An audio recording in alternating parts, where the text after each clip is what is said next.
mengetahui pengendara minibus yang menabrak putrinya hingga tewas hanya dijatuhi hukuman 4 bulan penjara. Seorang ibu pun menangis histeris di Pengadilan Negeri Bau-Bau, Sulawesi Tenggara. Video sang ibu menuntut keadilan untuk putrinya ini pun viral di media sosial. 4 bulan! Keadilan di mana? Keadilan, hukum keadilan di Bau-Bau ini di mana? Perih hati Sahibah mengetahui Pengadilan Negeri Bau-Bau, Sulawesi Tenggara menjatuhi pengendara minibus yang menabrak putrinya hingga tewas hanya dengan hukuman 4 bulan penjara. Tidak ada hal apapun di muka bumi ini yang bisa mengembalikan putrinya, Desti Kurnia. Namun hukuman 4 bulan penjara untuk menabrak dirasa Sahibah tidak adil untuk buah hatinya. Video Sahibah menangis menuntut keadilan untuk Desti usai mengikuti sidang pada 19 April lalu viral di media sosial.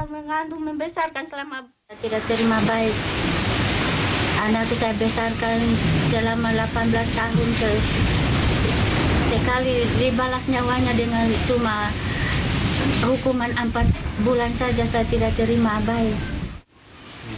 Terus terang kecewa sekali Pak. Saya punya batin ini teriris-iris akan luka ini tidak ada sembuh-sembuhnya sampai nyawa berputus, nyawa berakhir.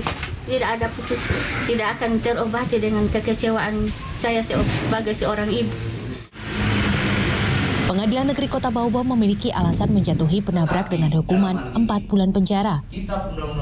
Vonis yang dijatuhkan pidana 4 bulan karena korban dan pelaku sudah melalui proses perdamaian. Kemarin dia bilang terima. Kami menjatuhkan pidana atau seterapar dengan pidana satu dengan putusan menyatakan terdakwa terbukti bersalah melakukan kelalaian yang mengakibatkan kecelakaan lalu lintas sehingga menyebabkan orang lain meninggal dunia.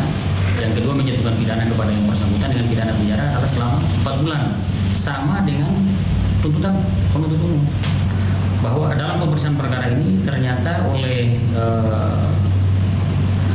berdasarkan fakta yang terungkap di persidangan itu yang dijadikan hal yang meringankan bagi majelis hakim itu bahwa terdakwa dengan korban ini telah ada pernyataan perdamaian, kesepakatan perdamaian yang dibuat di depan lurah dan itu dihadiri oleh orang tua atau bapak kandung daripada korban sendiri dengan terdakwa dan keluarganya sebagai saksi-saksi. Lalu oleh pihak terdakwa melalui keluarganya juga sudah memberikan santunan berupa uang.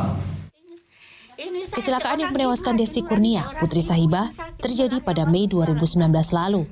Ketika itu, Desti yang baru lulus sekolah menengah atas sedang duduk di atas sepeda motor di Jalan Dr. Wahidin, Kelurahan Wameo, Bau-Bau, ketika sebuah TV, Bau-Bau, Sulawesi Tenggara.